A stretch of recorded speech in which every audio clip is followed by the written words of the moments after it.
Bom, primeiro, obrigado à Quality por disponibilizar o espaço para a gente voltar a fazer eventos, desenferrujar um pouco. Fazia tempo que eu não pegava o microfone e que não via tanta gente na minha frente. É muito bom essa sensação de poder dividir, compartilhar. Esse tempo todo que a gente ficou sem se ver, sem se falar, mas continua estudando, continua, de certa forma, conversando.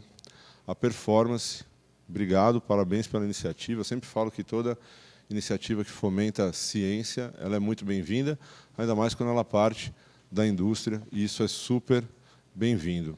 E a vocês, por se disporem a estar aqui, numa quinta-feira chuvosa à noite, para me ouvir durante 1 hora sobre um tema tão legal. Confesso, o tempo é ingrato, porque o tema é muito robusto, a gente poderia falar disso por muito tempo, mas eu vou tentar trazer o que a gente tem de mais novo, de mais recente, mais legal na literatura, para que vocês amanhã cheguem nos consultórios de vocês e consigam fazer alguma coisa de diferente, ou pelo menos dividir isso com alguém, conversar, levar esse assunto adiante, para que isso possa se transformar em conduta prática e que as pessoas possam se beneficiar disso. A gente vai falar hoje de aminoácidos essenciais. A gente fala bastante de proteína, né? E os aminoácidos essenciais, nos últimos anos, 4, 5 anos, eles ganharam um espaço grande aqui no Brasil, até porque as coisas começaram a ter abertura para acontecer, coisa que não tinha há muito tempo atrás. Então, o que para nós, de certa forma, é novo, lá fora já não é tão novo assim. A gente tem estudo com humano, randomizado, duplo cego, no exercício, com aminoácidos essenciais publicados em 2002, lá fora. Já é um assunto um tanto quanto batido para eles. Para nós, a coisa está chegando agora, vamos se atualizar e vamos ver o que tem de novo aqui que eu possa mostrar para vocês. Mas antes, para a gente entender um pouco de aminoácido essencial, a gente tem que entender um pouco de músculo esquelético. Sem querer ser deselegante, só para me apresentar, para quem não me conhece, eu sou nutricionista de formação. Eu fiz doutorado na Universidade de São Paulo direto, eu não fiz mestrado. Fui para o doutorado com o professor Lancha Júnior, eu fiz direto, lá na Escola de Educação Física e Esporte da USP, onde eu estudei isso aqui. Estudei aminoácido, tá? Músculo esquelético, durante 6 anos, estudando, publicando. Hoje, não faço mais parte acadêmica, a não ser as aulas.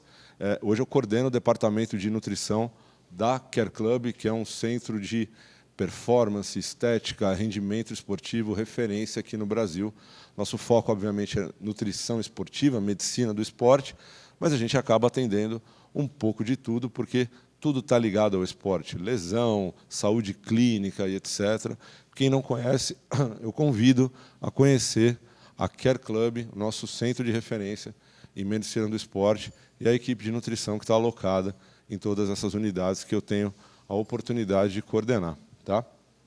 Bom, voltando então ao assunto, precisamos entender um pouquinho de músculo antes de falar de proteína, antes de falar de aminoácido em si. A gente precisa entender como avaliar uma resposta dentro do músculo. Como que eu sei se a minha conduta nutricional, se aquilo que eu estou pregando, se aquilo realmente está fazendo o efeito fisiológico que eu espero. Como que eu estudo isso para trazer isso para o meu consultório. Mas antes, por que é tão controverso, né, falar de proteína, aminoácido? Acho que é o tema mais controverso dentro da nutrição esportiva. Isso talvez perdure por muito tempo. Isso não vai passar. É graças à ciência, né, porque as coisas evoluem.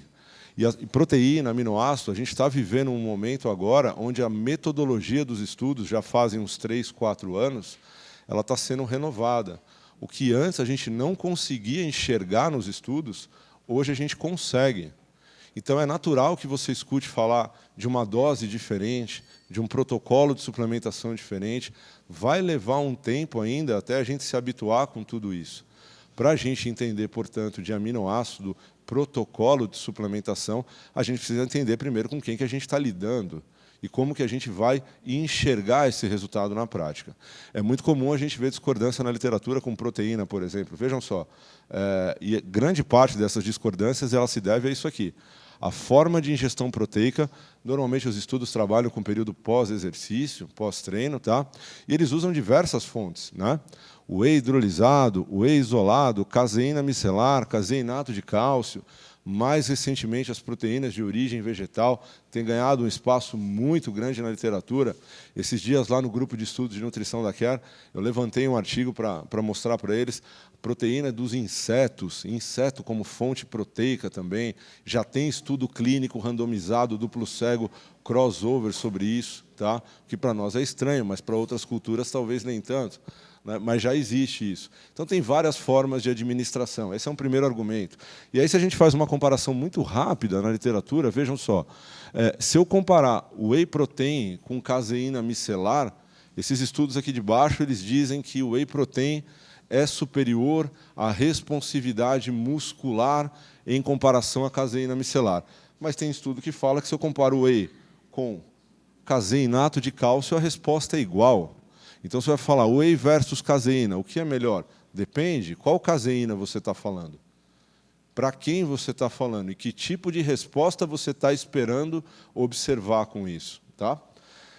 Outro ponto é as avaliações. Isso a gente vai bater muito na aula de hoje.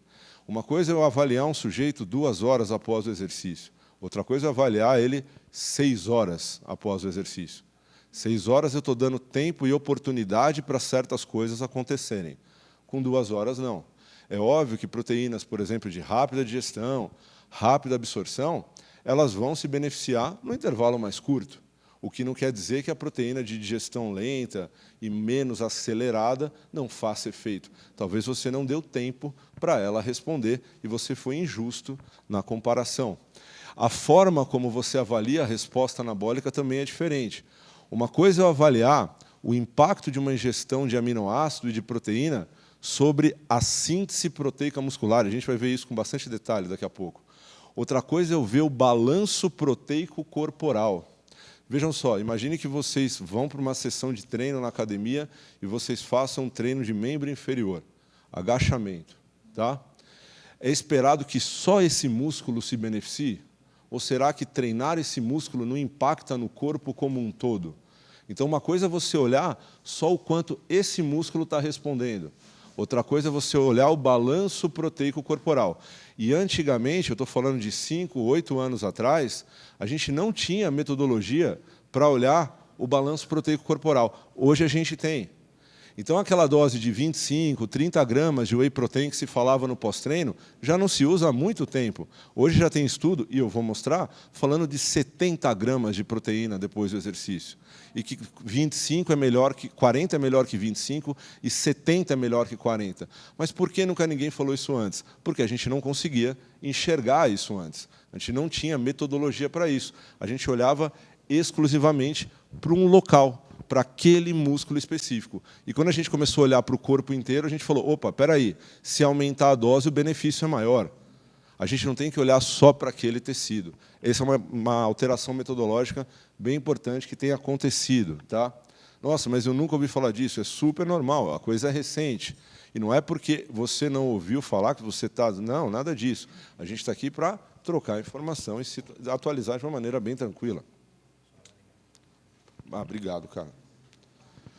Bom, tempo de avaliação eu já falei. E aí, claro, sem dúvida, a composição absoluta das doses. Uma coisa é eu avaliar 30 gramas de whey protein contra 30 gramas de proteína de soja. Pergunta, 30 gramas de whey protein é igual a 30 gramas de proteína de soja? Tem o mesmo perfil de aminoácido? Igualzinho? Não. Então é uma comparação injusta.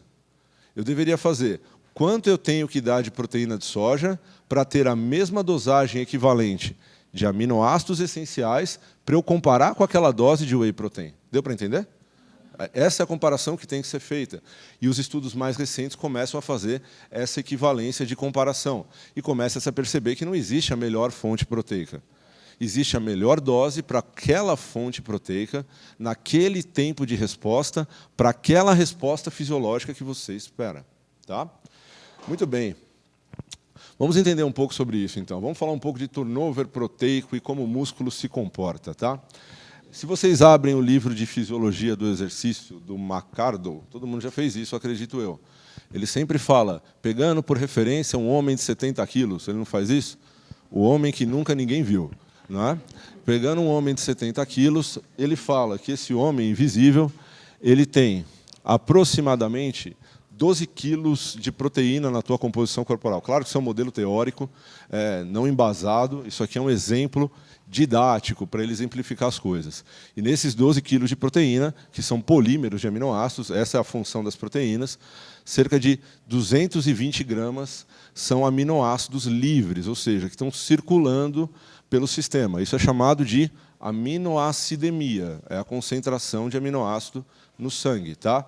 Quando a gente olha o corpo todo, a gente dá o nome a esse estudo de Whole Body Protein Turnover, ou turnover proteico corporal. O que eu estou olhando aqui? Síntese proteica corporal, ou seja, o quanto eu estou construindo de tecido no meu corpo, e degradação proteica corporal também. Eu não estou falando de músculo só, eu estou falando de tecido proteico corporal como um todo. E balanço proteico, que é o que mais leva em conta. Tá? Aí eu pego esse mesmo homem de 70 quilos e passo a olhar, por exemplo... Opa, eu acho que eu pulei um slide, deixa eu só dar uma olhada aqui. Eu já volto nesse aqui. Não pulei. Vamos aqui de novo. Eu pego esse mesmo homem de 70 quilos e olho só o músculo dele. Quando eu olho só o músculo dele, eu não estou falando de turnover proteico corporal. Aí eu estou falando de síntese proteica muscular. Aí é diferente. Por exemplo, eu coloquei o meu aluno, meu paciente, numa cadeira extensora, ele fez extensão de joelho para mobilizar o quadríceps. Se eu estudar só o quadríceps, eu estou estudando músculo esquelético exclusivamente. Eu quero ver o quanto de aminoácido entrou ali dentro. Eu quero ver o quanto saiu. Isso é turnover proteico muscular. Ah, não, eu quero ver o balanço proteico corporal dele, o quanto impactou nos outros tecidos ele exercitar um músculo do tamanho do quadríceps. Isso é chamado de turnover proteico corporal. Deu para entender, pessoal? Alguém quer me interromper com alguma dúvida? Não? Está claro isso? Perfeito. Bom, como que eu faço síntese proteica? Como é que eu meço síntese proteica? A gente não consegue aferir isso em consultório, de longe, nunca vai conseguir, talvez, nem é a nossa obrigação. Tá? Isso é metodologia acadêmica, é assim que se faz. Eu quero testar alguma solução, pode ser um aminoácido essencial, por exemplo, que é o tema da aula de hoje, tá? Ou uma mistura de aminoácidos essenciais, e aí eu vou canular o meu indivíduo na veia, e aí eu vou infundir dentro da veia dele um isótopo, um radioativo, é um aminoácido marcado. Imagine que é um vagalume que eu vou colocar dentro dele e que, como esse vagalume fica aceso, eu vou conseguir enxergar esse vagalume passeando dentro do corpo dele. Eu sei quanto do vagalume eu coloquei, eu sei quanto do vagalume saiu, porque eu recolho na artéria, e aí, de tempos em tempos, eu tiro um bifinho da perna dele e eu vou fazendo uma coleta de tecido muscular. Aí eu pego tudo isso e jogo numa conta que é super tranquilo de fazer, dá para fazer de cabeça, e aí eu consigo chegar no valor de síntese proteica muscular. O que é síntese proteica muscular? É a porcentagem de aminoácido que entra dentro do meu músculo por hora que eu estudei. Se eu estudei esse indivíduo por 2 horas, a minha síntese vai ser porcentagem para as 2 horas. Tá? Se eu estudei por 6 horas, quantos por cento entrou de aminoácido ali dentro nas últimas 6 horas? Desvantagens. Não se mede o quanto saiu. Então, eu não tenho noção de balanço. Quando eu meço síntese proteica muscular, eu estou olhando só a entrada. Eu não estou olhando a saída. Então, é uma metodologia que não responde tudo. Ela não faz balanço proteico muscular. Por muitos anos, os estudos de proteína ficaram focados só nisso. E quando você fala 30 gramas de proteína depois do exercício, aumenta a síntese proteica, 70 gramas não aumenta mais, é porque você só está olhando quanto entra. Você não está olhando quanto sai. E, de repente, se você olhar os dois, você vai ver que 70 é melhor que 30, porque ele preserva mais. Essa é a grande sacada que a gente está vivendo no momento. Tá? Aqui um exemplo de como isso... Isso aqui é um estudo que viveu na nossa cabeceira por muito tempo, né, do grupo do Phillips, publicado em 2009 no JP, onde ele compara 3 fontes proteicas, uma de origem vegetal, aqui a proteína de soja, Aqui a caseína, a proteína de origem animal, e o whey protein hidrolisado aqui nesse estudo. Tá? E ele compara a ingestão de 30 gramas de cada uma delas no repouso e depois do exercício. E olha o que ele mede. Síntese proteica muscular, porcentagem por hora. O quanto que está entrando de aminoácido ali dentro do músculo naquelas horas que ele estudou o indivíduo. Primeiro, a limitação do estudo. 30 gramas de whey não é igual a 30 gramas de caseína, que não é igual a 30 gramas de soja. Então, só daí você já favorece o whey protein na comparação. Tá?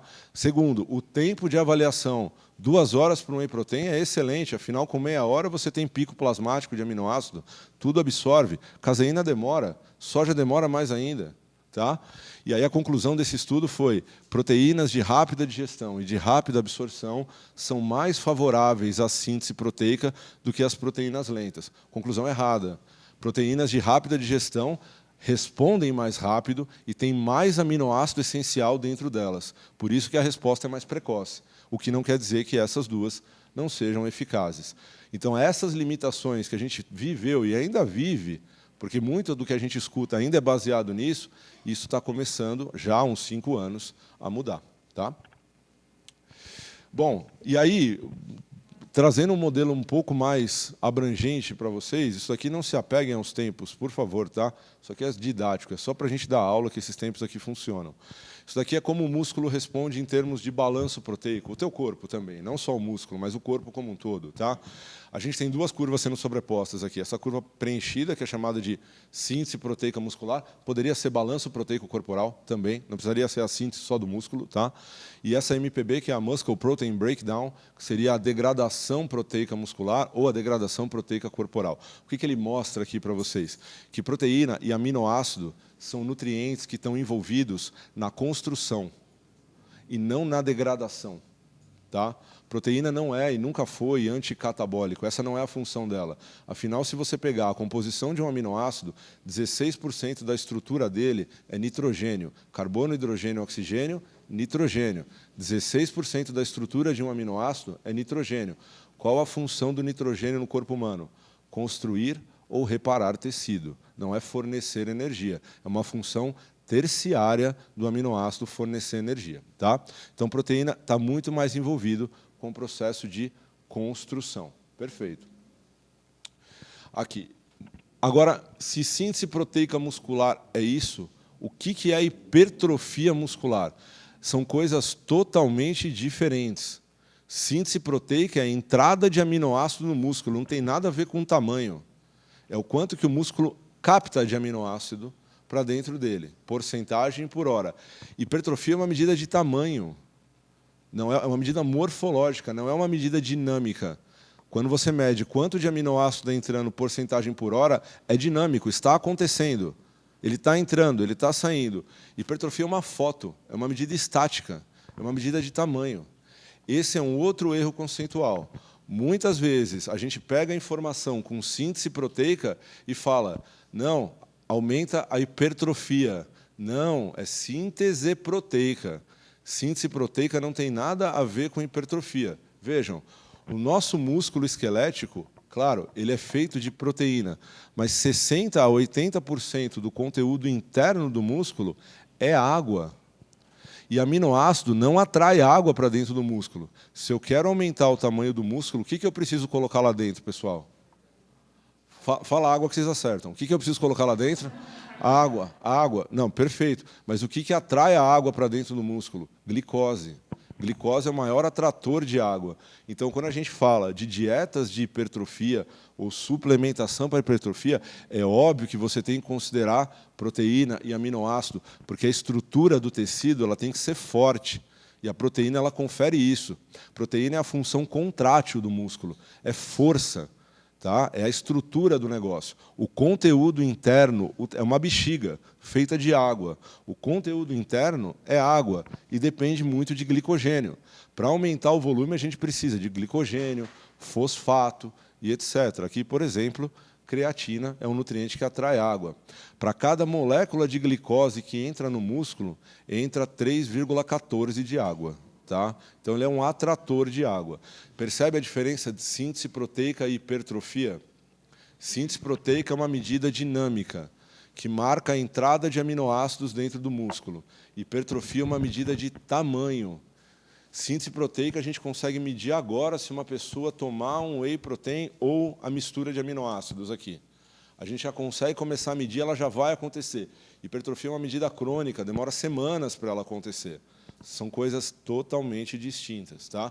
Então, cuidado quando vocês ouvirem alguma informação. Isso serve para hipertrofia. É hipertrofia ou para síntese proteica? Normalmente, quando a gente ouve aminoácidos e proteína, é síntese proteica, não é hipertrofia. Cuidado com a informação. Tá?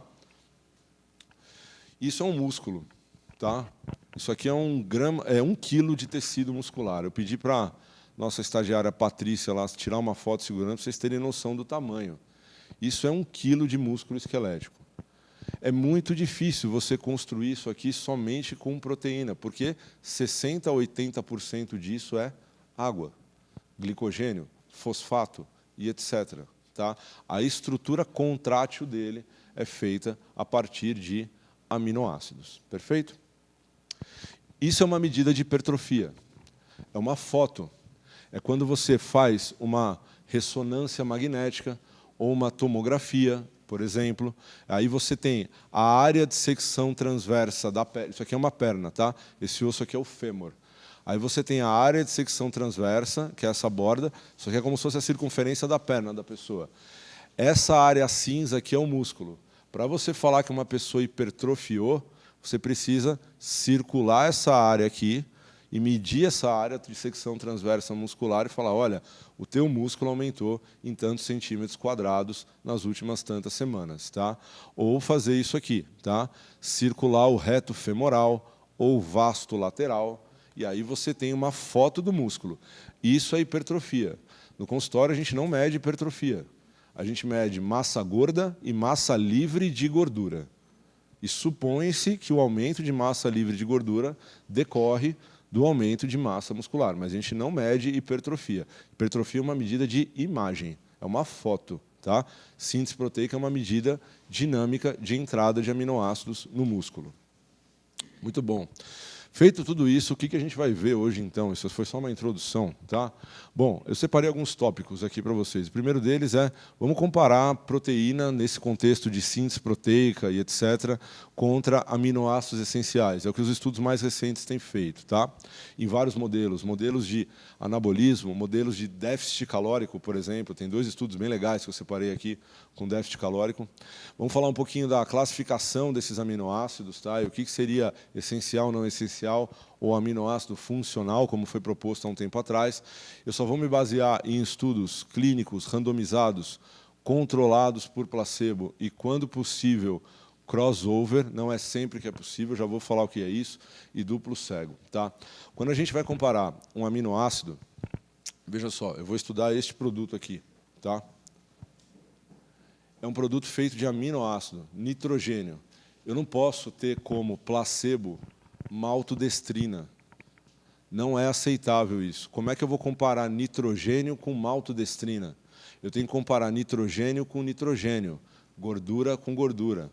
Eu não posso usar um placebo desfavorável, senão eu favoreço o produto. É a mesma coisa que eu comparar colágeno com malto. Óbvio que o colágeno vai fazer crescer mais cabelo, pele e unha do que malto. Favorece a comparação. Então, toda vez que vocês verem alguma informação com aminoácido, cuidado, comparou isso com quem? É com outra proteína? É com outro aminoácido? Se essa comparação não foi feita, a validade do estudo cai. Tá? Randomizado, tem que ser aleatório. Né? Peguei metade da sala, joguei para lá, metade joguei para lá, sem olhar quem é quem. Isso é randomizado. Tá? Crossover, eu divido a sala em 2, vocês vão tomar A, vocês vão tomar B. Depois troca, vocês tomam B, vocês tomam A. Aí eu comparo você com você mesmo, não você com eles. Esse é o melhor modelo de estudo que tem. Tá? E duplo cego quando possível. Nem sempre é possível. Né? Se eu comparar, por exemplo, isso com uma refeição, não tem como ser duplo cego, porque todo mundo vai descobrir o que quer comer e o que quer tomar o suplemento. Tá? Aí é unicego. Aí é o pesquisador só que não sabe o que cada um está passando. Tá? Então, se não for assim, não tem validade. Tá? Tem que seguir esses critérios, senão a gente não vai para frente. Bom, vamos fazer uma primeira comparação, então. Proteína intacta, whey protein, por exemplo, versus aminoácido essencial. Existe um modelo teórico que suporta isso. Vejam só. Esse é um estudo publicado na Nutrients, é uma revisão, tá? Não é um estudo original, e ele compara algumas possibilidades. Então, ele está falando aqui da ingestão isonitrogenada. O que é isonitrogenada? Tudo aqui teria a mesma quantidade de nitrogênio. Tá? Então, seriam aminoácidos livres, proteínas intactas ou refeições sólidas. Tá? Se eu oferto nessas 3 intervenções a mesma carga de aminoácido, seja, então, num produto como esse, que é um aminoácido na forma livre, seja numa proteína intacta, ou seja numa refeição, o que eu vou fazer nas 3 situações? Eu vou disponibilizar aminoácidos que vão ser essenciais e não essenciais. Tá? Vai variar, obviamente, de acordo com a composição. O que difere um do outro, se for isonitrogenado, a velocidade de digestão, a velocidade de absorção, por exemplo, isso aqui não tem digestão. Já está digerido. Isso aqui só é absorvido. Então, ele é muito mais rápido. Tá? Essa é a grande vantagem sobre ele. Tá?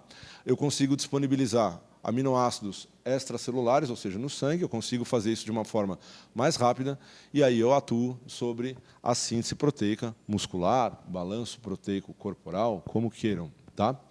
E aí algumas comparações ainda teóricas. Vamos lá.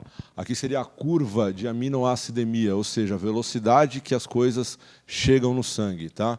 Aqui, vamos focar primeiro nessas linhas, depois eu passo para o painel aqui. Tá? Essa primeira curva, essa mais acentuada, mais aguda aqui, ó, seria o comportamento do aminoácido livre, deste produto, por exemplo. Tá? Não tem digestão, eu absorvo rápido, eu tenho um pico plasmático disso, a disponibilidade é muito maior. Eu passo para suplementos proteicos, proteínas intactas, soro do leite, por exemplo. Eu tenho também uma curva interessante, mas ela é diferente do aminoácido livre e menor. Ela oferta um pico menor, por mais que eles tenham a mesma quantidade de aminoácido, por mais que eles tenham a mesma composição. A curva é diferente. E aqui é uma refeição sólida, que é uma resposta mais tardia, tá? Por mais, de novo, que eles tenham o mesmo teor, né? A mesma composição de aminoácido. Então, quando usar um, quando usar outro ou outro, depende da tua estratégia, depende do que você quer. O que você está buscando depois do exercício, por exemplo? Eu estou buscando uma resposta mais tardia, à noite, por exemplo. Eu preciso que esses aminoácidos se mantenham no sangue a noite inteira, de uma maneira bem constante. Talvez seja essa a melhor intervenção. Não, eu quero um pico de aminoácidos rápido, porque eu quero sinalizar a síntese proteica o quanto antes para favorecer entrada de aminoácido e recuperação muscular, por exemplo. Então, eu preciso de alguma coisa que me dê esse tipo de comportamento. Então, a estratégia nutricional, eu sempre digo isso, o nutricionista ele é um estrategista. Ele tem que pensar muito bem a conduta dele, porque proteína por proteína as coisas não dão na mesma. Uma coisa é comer, outra coisa é tomar proteína, outra coisa é tomar aminoácido. Tá? E a composição também é diferente. Tá? Vejam só, aqui é o conteúdo de aminoácidos essenciais em uma porção de 100 gramas de tudo isso aqui. Tá? Cristalina e EAA é isso aqui, é o aminoácido na forma livre. Tá? E ele é puro aminoácido, então, obviamente, que em 100 gramas ele vai ter 100 gramas de aminoácido. Ele é um aminoácido na sua forma pura. E aí você passa para o whey protein, você já começa a reduzir um pouco o teor, os alimentos começam a reduzir um pouco, dependendo da fonte alimentar. Então, se eu quero uma disponibilidade grande, rápida, claro que os aminoácidos na forma livre são a melhor forma, são a melhor escolha. Tá? Tudo bem até aqui? Estou indo muito rápido ou está dando para entender? Alguém quer perguntar alguma coisa? Seria bom alguém perguntar para eu tomar água.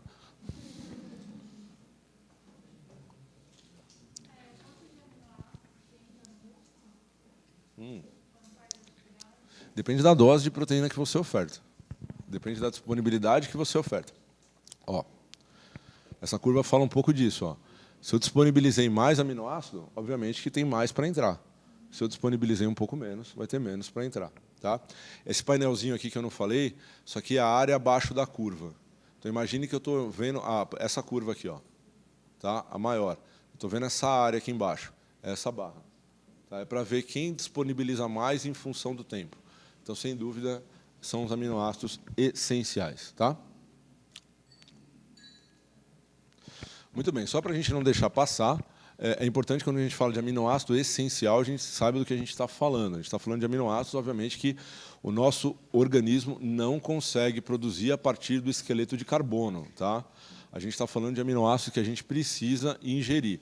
É importante dizer que esses aminoácidos não essenciais aqui, tá? Eles são produzidos a partir dos aminoácidos essenciais. Então, uma vez que você tem deficiência de aminoácido essencial, você pode gerar uma deficiência de não essencial também, tá? E na aminoácidos, no ano de 2009, esse autor aqui, que para mim é o cara mais autoridade que tem aminoácido, não existe igual, o Vu. O Vu ele propôs uma classificação nova que ele chama de aminoácidos funcionais, tá? Não tem nada a ver com nutrição funcional ou com alimento funcional. Ele quis destacar só alguns aminoácidos e por isso ele deu esse nome. É só para dar atenção a ele, tá? E aí ele falou que esses aminoácidos eles são importantes reguladores de via metabólica, fazem papel em homeostase de uma maneira diferenciada, participam de crescimento celular também, tá?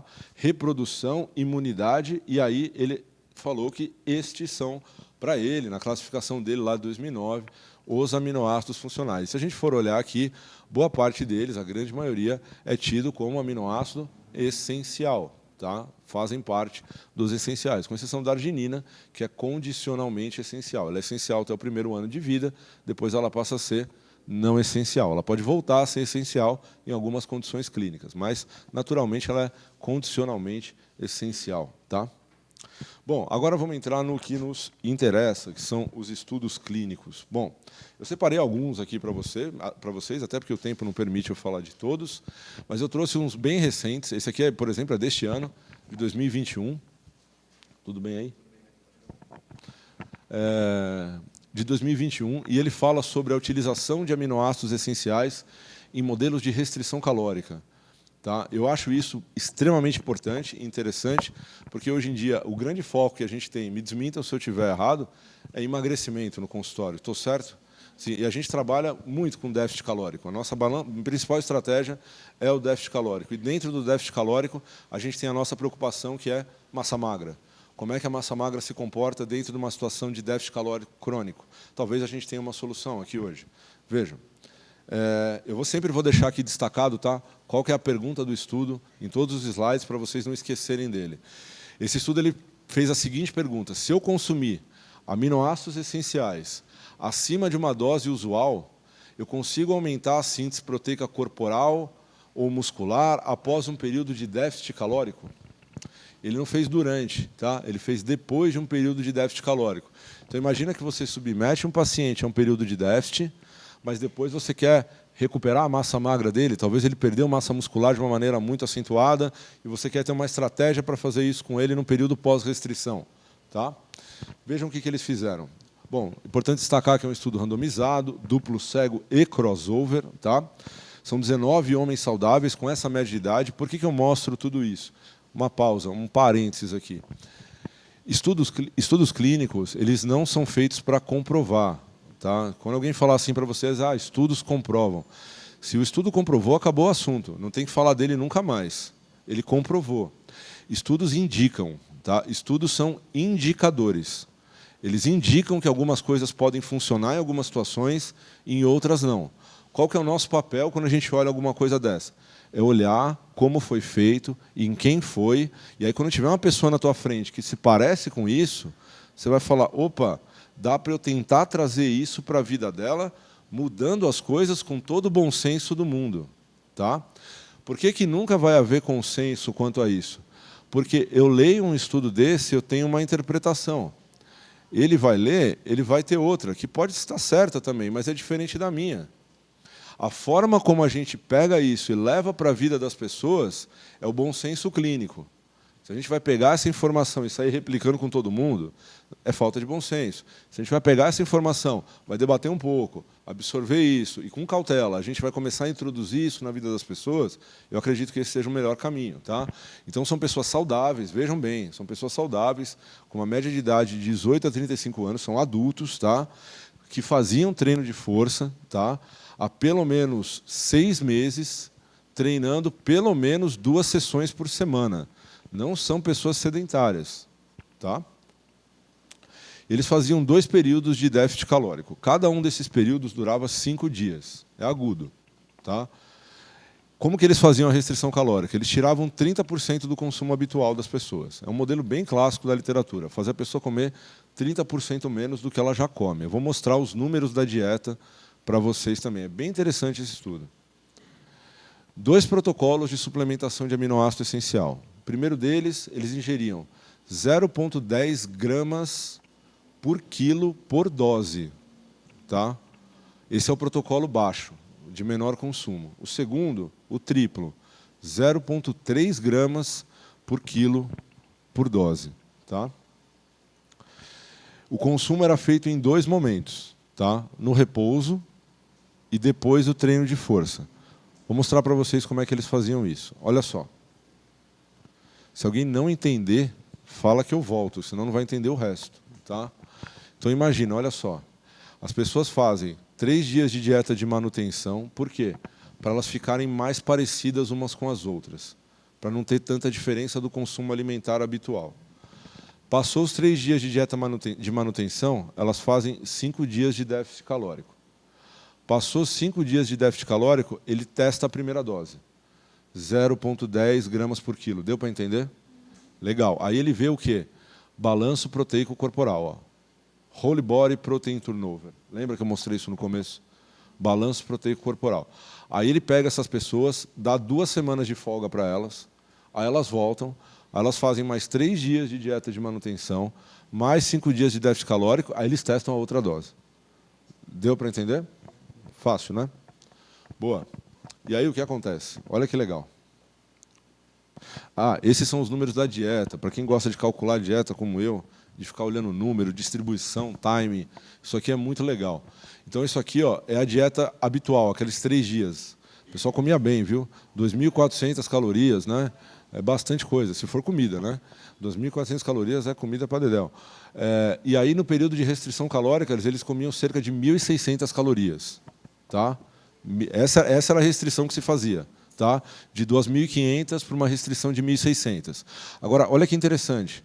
Tanto na dieta de 2.400 quanto a de 1.600, olha a quantidade de proteínas que eles consumiam por quilo de peso. Ó. 1,6. E olha que interessante. Por que esse modelo de aminoácido essencial ele é legal? Porque ele não altera o valor calórico da dieta. Então você consegue fazer restrição calórica e aumentar o aporte de aminoácido sem mexer no balanço energético. Olha que interessante. Então eu consigo fazer uma restrição calórica um pouco mais severa, se eu quiser, sem deixar de ofertar aminoácido, e esse aminoácido não interfere na minha estratégia nutricional. Tá? Então eles ficaram ali à base de 1,6. Da onde vinha a restrição calórica, então? Carboidrato. Eles comiam 4 gramas por quilo de peso, passaram a comer 2,5. Não é uma dieta muito absurda, não? Concordam comigo? 2,5 por quilo de peso de carbo, com 1,6 de proteína. É uma dieta tranquila, ou até usual, né, de se fazer no consultório. Tá? Só para vocês entenderem, então, aonde esse aminoácido entrou. Ele entrou dentro dessa dieta, depois de 5 dias fazendo isso aqui. E olha que interessante. Ah, aqui é a composição, tá? Só para vocês saberem. Aqui é a composição de aminoácidos essenciais. Tá? É importante destacar, essa aqui é a alta dose, essa aqui é a dose padrão. Tá? E se vocês verem, a diferença é muito grande. Tá? É só você se basear pela leucina. Olha quanto que dava de leucina numa dose alta, olha quanto dava numa dose padrão. Essa é a dose de 0,10 gramas por quilo, essa é a dose de 0,3. Tá? Resultado. Aqui eu estou olhando só músculo, eu não estou olhando o corpo inteiro. Só músculo esquelético. Então, veja. Aqui é o estado pós-absortivo, no repouso, jejum. Tá? Isso aqui é a síntese proteica muscular das pessoas em jejum. É o quanto que entra de aminoácido, a porcentagem que está cortando aqui, porcentagem por hora que está entrando de aminoácido naquele músculo. Não está olhando quanto está saindo. Em jejum. Pós-prandial, no repouso, ou seja, depois de ter tomado as 2 doses sem treinar, ou seja, a dose baixa e a dose alta. Vocês veem diferença? Nenhuma. Pós-prandial, depois de ter tomado, depois do treino. Vocês veem a diferença? Também não. Então, se eu for me basear só no músculo, qual que é a conclusão desse estudo? Que não faz diferença tomar 0,10, não faz diferença tomar 0,3 depois de eu ter feito um período de restrição calórica. Mas se eu olhar para o corpo inteiro, eu já começo a enxergar diferenças muito grandes. Então, consumir aminoácido não afeta só um músculo, afeta o balanço proteico corporal como um todo.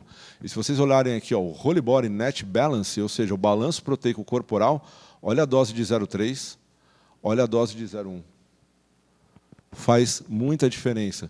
Conclusão, então, até aqui. Se eu tenho um período de restrição calórica, é interessante que em algum momento eu entre com altas doses de aminoácido essencial para eu começar a prevenir a perda de massa magra ou, se essa pessoa estiver treinando, até estimular o ganho, mesmo dentro de uma restrição calórica, sem afetar a minha estratégia nutricional, sem afetar o meu balanço energético. Deu para entender? Alguma dúvida? Uma dose no repouso, aqui é repouso, ó, tá? Então você vê que no repouso realmente não tem nada. Pós-exercício, a gente começa a enxergar as diferenças. Tá? Oi. Esse.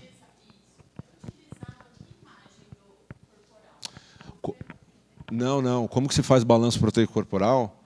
É uma medida de infusão. Você lembra aquela figura que eu mostrei? Só que ela não foca só no músculo, ela foca no balanço proteico como um todo. Tá? É uma medida dinâmica.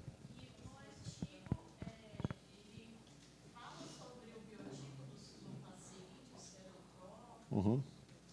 Eutrófico. Perdão, sobrepeso. Sobrepeso. Sobrepeso. Sobrepeso. Mais dúvidas? Não? Sobre quem? Fala. Pois é, aí vem a nossa interpretação e o nosso bom senso. Tá? Porque o estudo não vai durar 10 anos, porque o cara que está fazendo precisa terminar o doutorado. Tá? Simplesmente por isso. Né? Aí vem a nossa interpretação. Como eu enxergo isso? Período de restrição calórica severa, que dura, aqui são 5 dias. Tá? Período de restrição calórica severa, minha interpretação aqui é essa, que dura muito tempo. Se for durar muito tempo, eu já começaria desde o início dando aminoácido essencial. Tá? É assim que eu interpreto a coisa. Pós-treino. Pós-treino. Pós-treino. Se eu for me basear aqui, só pós-treino. Se eu for fazer 2 vezes, eu já estou mudando o dado, já estou inventando. Aí é pós-treino. Tá? Respondi?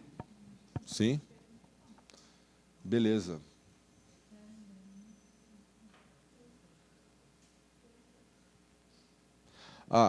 Aí uma coisa interessante, só para vocês verem o porquê que as coisas acontecem, né? Para quem gosta de mecanismo celular, de ação.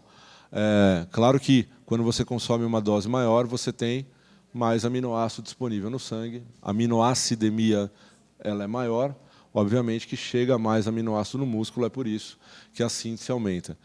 É um mecanismo que depende de insulina? Não, porque você secreta a mesma quantidade de insulina com baixas e com altas doses de aminoácido. É um mecanismo que depende exclusivamente de disponibilidade de nutriente. Não tem nenhum intermediário aqui agindo. É disponibilidade de aminoácido essencial. Tá? Bom, e aí, você vai ver essa dose de 0,3 gramas por quilo de peso, se você for calcular, é uma dose alta.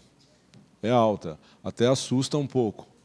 Mas se você for na literatura e varrer, já tem estudo com 70 gramas de proteína desde 2016. 70 gramas de whey protein pós-treino, isso já não é novo. Isso já está mudando, e o raciocínio é o mesmo. Quando eu olho para o músculo é uma coisa, quando eu olho para o corpo todo é outra. Tem estudo até com comida, não só com suplemento, mas com sólido, refeição, dando 70, 80 gramas de proteína. E aí a pergunta é, mas a gente absorve 70 gramas de proteína depois do exercício? Quando você come um PFão, você absorve muito mais do que isso. Pode ficar tranquilo que você absorve sim. Tá? Tem mais um estudo com déficit calórico, tá? Mas esse comparando outros tipos de proteína. Veja só que legal. A pergunta aqui já é diferente. A pergunta é se a forma de ingestão dos aminoácidos essenciais durante o déficit calórico pode mudar. A gente viu que é interessante ter aminoácido elevado no plasma durante o déficit energético para estimular e até preservar a massa magra, mas eu tenho que fazer isso necessariamente com aminoácido essencial ou será que eu posso fazer isso de outras formas? Esse estudo faz uma comparação bem interessante, olha que legal. Ele é randomizado, não é duplo cego porque não tem como ser, tá? São pessoas saudáveis, são 10 homens, tá? É o mesmo trabalho, tá? São as mesmas pessoas do grupo anterior, só que ele estende 2 comparações a mais. O que ele faz? Ele faz os 2 períodos lá de restrição, os 3 períodos de restrição calórica, não é mais 2, são 3. Por quê? Porque agora ele vai testar 3 coisas, e não 2 só. Ele vai testar, olha que legal, os aminoácidos essenciais mais o whey protein, durante a restrição calórica, só o whey protein, ou uma refeição sólida. Olha que bacana. Né? No mesmo modelo, depois do treino de força, só que agora durante o déficit calórico. Né? Vamos lá, vamos ver o que acontece? Aqui para vocês verem que as coisas são bem equiparadas. Tá? Então, olha só, aqui é aminoácido essencial mais o whey protein e a refeição, a mesma quantidade de proteína nas 3 situações. Tá? A carboidrato, obviamente, que é diferente, né? Quando a gente fala de refeição é muito mais, mas o que interessa aqui é proteína. Aminoácido essencial, óbvio que esse aqui vai ter mais, tá? Porque a gente está enriquecendo. O aminograma é diferente também, tá? E é lógico que a quantidade calórica também. Mas a quantidade de proteína é isoproteico, ela é igual nas 3 situações. Vamos lá? Olha lá, é o mesmo desenho, tá vendo? Ó, 3 dias de dieta padrão, 5 dias de déficit calórico, testa alguma coisa. Aminoácido com whey. Aí dá 14 dias de descanso. 3 dias, 5 dias de déficit calórico, testa só whey. Aí dá 14 dias de descanso. 3 dias, déficit calórico, testa refeição sólida. E vai trocando, tá? Entre eles. Mesma dieta, mesma coisa. Se for ver, o déficit calórico é igual, a quantidade de proteína continua estática ali, 1,6, ó, durante todo o protocolo. 30% de restrição calórica ainda, tá? E aí a gente chega de novo na mesma conclusão. Tá? Olha lá, se você olha músculo somente, aqui a gente está vendo ó, síntese proteica muscular. Tá? Ó a comparação. Não tem diferença nenhuma. O músculo tem um platô, ele tem um limite. Mais do que isso, ele não vai te mostrar a diferença. Tá? Igual nas 3 situações. Tá? Aí ele passa para o corpo inteiro. E quando ele olha no corpo inteiro, é esse gráfico aqui, ó, o balanço proteico. Tá? Balanço proteico. Essa primeira situação aqui é o whey protein. Balanço proteico corporal. Tá? Essa segunda situação é o whey mais aminoácido essencial. E essa terceira situação é a refeição sólida. Qual que é a conclusão desses 2 estudos juntos? Durante o déficit energético, quanto mais aminoácido você disponibilizar na circulação, melhor é para você preservar o balanço proteico corporal dessa pessoa. Preocupação que a gente tem durante a restrição calórica é massa magra. Ah, eu não quero usar proteína, porque proteína está atrapalhando as minhas contas e não está deixando eu colocar o déficit calórico que eu quero. Eu uso o aminoácido essencial de uma maneira bem inteligente, ele não interfere na estratégia e ele tem um poder maior que a proteína quando a gente fala de preservação e ganho de massa magra durante o déficit energético. Legal isso, não? Super interessante, né? São estudos de 2020 e 2021, são bem recentes. Quando a gente vê esses estudos, a gente se pergunta, por que eu tomei whey? Né? Tanto tempo. Por quê? Não é? E aí a resposta é a mesma, né? A quantidade de aminoácido ela aumenta, né? Graças a isso, e não tem diferenças sobre insulina, tá? Não tem nenhuma diferença. Não é um intermediário que está ativando isso. É a disponibilidade de nutrientes. Tá? O que eu gostaria com isso? Que você chegasse no consultório amanhã e começasse a pensar um pouco diferente. Os casos de emagrecimento, os casos de déficit calórico, e considerassem uma outra opção. Né? Falar, de repente, é mais interessante eu usar alguma coisa que não interfira tanto no meu balanço energético. De repente, dá para pôr até mais comida para essa pessoa comer se eu tiro proteína intacta. E aí eu trabalho com aminoácido essencial. Abre espaço para colocar mais comida. Tá? Olhando o outro lado agora, não do déficit calórico, mas da resposta anabólica. A gente tem poucos estudos ainda. Um saiu hoje, inclusive. Eu estava lá no consultório, no meio de reunião hoje, pinga no meio e meio. Falei, preciso colocar. Deu tempo, consegui pôr. Esse é com pessoas saudáveis, sem exercício. E ele vê no repouso mesmo, antes de estudar no exercício, ele vê no repouso o potencial anabólico desses aminoácidos, tá? Publicado no JISSN, uma boa revista do ano passado, esse trabalho. E a pergunta é essa: whey versus aminoácido versus uma bebida recovery. Tá? Tem uma marca, não vou falar aqui porque eu não estou ganhando nada. Qual o impacto na síntese proteica? Vamos lá. Randomizado, unicego e crossover, tem homem e mulher envolvido, aumenta a validade externa do estudo isso. Validade externa é o quanto isso se aplica no mundo real. Se é só homem, a validade externa cai. Se tem homem e mulher, a validade externa aumenta. Né? 2 doses de aminoácidos foram dadas, 6,3, a dose absoluta, não é gramas por quilo, tá? Dose absoluta, 6,3 e 12,6. Uma semana de intervalo entre elas, para comparar a pessoa ela com ela mesma, sem exercício. Tá? Só pegaram as pessoas em repouso, levaram lá para o laboratório, deram 2 doses e estudaram quanto isso impactava no balanço proteico corporal. Agora apareceu uma marca aqui, que eu esqueci de tampar. Vamos lá. Então ele comparava isso, olha, essas doses, tá, de aminoácido essencial, com uma outra bebida esportiva que tinha 17,9 gramas. Esse produto não existe aqui. Não existe aqui. Tá? Essa era a comparação. Muito bem, vamos lá. Vamos estudar primeiro a resposta da aminoacidemia. A gente pode entender esse gráfico como esse, porque a resposta é igual. Tá? Então, veja, baixa quantidade de aminoácido essencial, 6,3, alta quantidade, 12,6, e aqui a proteína intacta, que tem 17 gramas, tá, na composição. E aqui estão as curvas, tá, de aminoácido essencial. O quanto que isso é disponível. Tá? Alta dose de aminoácido, baixa dose de aminoácido, whey protein. Respostas fisiológicas e musculares. É assim que a gente tem que interpretar sempre a coisa daqui para frente. Balanço proteico corporal. O que a gente está vendo aqui? A síntese, o quanto eu construo no corpo, o quanto eu perco, e aqui é o balanço, é a diferença de um para o outro. Tá? Então, olha, com uma alta dose de aminoácido, eu construo mais proteína no corpo todo, eu perco menos proteína no corpo todo, e o meu balanço energético ele é mais favorável. Isso em repouso, sem exercício. Sem exercício. Se eu coloco essa situação, se eu aplico isso num pós-treino, por exemplo, obviamente que essa resposta ela é amplificada. Tá?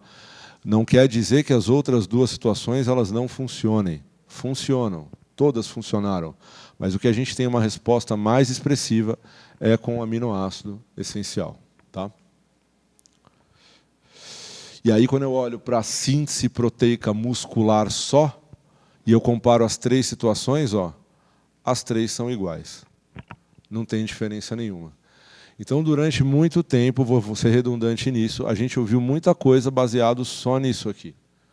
Não se faz mais isso. Vocês estão vendo que os estudos de 2021, 2020 estão fazendo, mas eles fazem balanço proteico corporal, que não é hipertrofia também. Tá? É a entrada e a saída de aminoácidos dos tecidos proteicos do nosso corpo. Tá bom? Alguma dúvida em relação a isso até agora? Esse saiu hoje, tá? Saiu hoje mesmo, tá? Se você for no PubMed, está lá hoje. Publicado no Journal of Nutrition também. Ele também compara aminoácido livre com proteína intacta e ele vê a resposta pós-prandial também em adultos saudáveis. É muito parecido com o anterior, ele corrobora bem, tá? Olha lá, aminoácido essencial versus whey protein, qual que é o impacto? Bom desenho, mais pessoas, 24 pessoas agora, homens e mulheres ainda, jovens, adultos, saudáveis. Tá? Ele compara 30 gramas de whey protein, que é a dose lá de trás, que não se usa mais, né? A dose padrão lá de trás, e ele dá o equivalente em aminoácido essencial. Tá? Quanto de aminoácido essencial tem aqui, ele dá o equivalente nessa dose de aminoácidos isolados. Tá? Faz uma semana de limpeza. Não tem exercício também. Aqui a composição, tá? Depois, quem quiser, eu disponibilizo os trabalhos. Não vou me ater a isso. De novo, o mecanismo é sempre esse. Eu disponibilizo mais aminoácido no sangue. Não tem relação alguma com insulina. Tá? É aminoácido essencial, leucina, sinalização celular através de aminoácidos. Muito bem. Aí eu olho a síntese proteica só do músculo. E aí eu comparo durante 6 horas, olha lá, porcentagem por hora nas próximas 6 horas, o aminoácido essencial e o whey protein. Vocês enxergam diferença? Não.